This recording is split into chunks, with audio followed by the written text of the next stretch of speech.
প্রিয় দর্শক, আসসালামু আলাইকুম। মাগুরা টু নড়াইল রোডে প্রাইভেট কার এবং ভ্যানের মুখোমুখি সংঘর্ষ হয়েছে।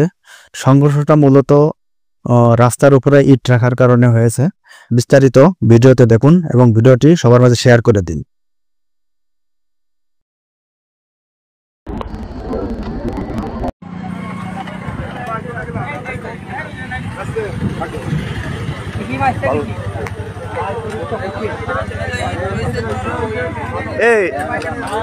এই ইট রাখছে কারা? ইট রাস্তার উপর ইট রাখছে কে?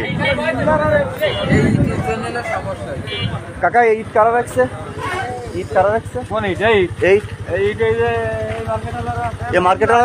হ্যাঁ, মার্কেটার যেই হোক, মার্কেট টানা রোডের উপর তো ইট রাখা যাবে না।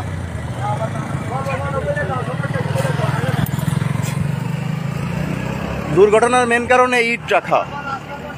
রাস্তার উপর এই যে কনস্ট্রাকশনের জিনিসপত্র রাখার জন্য মাত্র একটি দুর্ঘটনা ঘটলো মাগুরা টু নড়াইল সড়কে।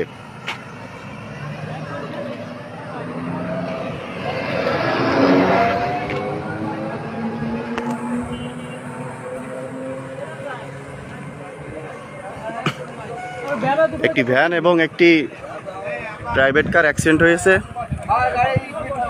এই রাস্তার উপর কনস্ট্রাকশনের জিনিসপত্র রাখার জন্য স্থানীয় পক্ষদর্শীরা কিভাবে অ্যাক্সিডেন্ট হয়েছে?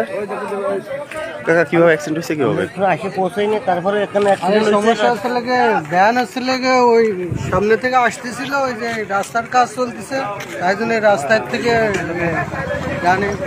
ডানি টান দিচ্ছে, আর বাম থেকে হচ্ছে লাগে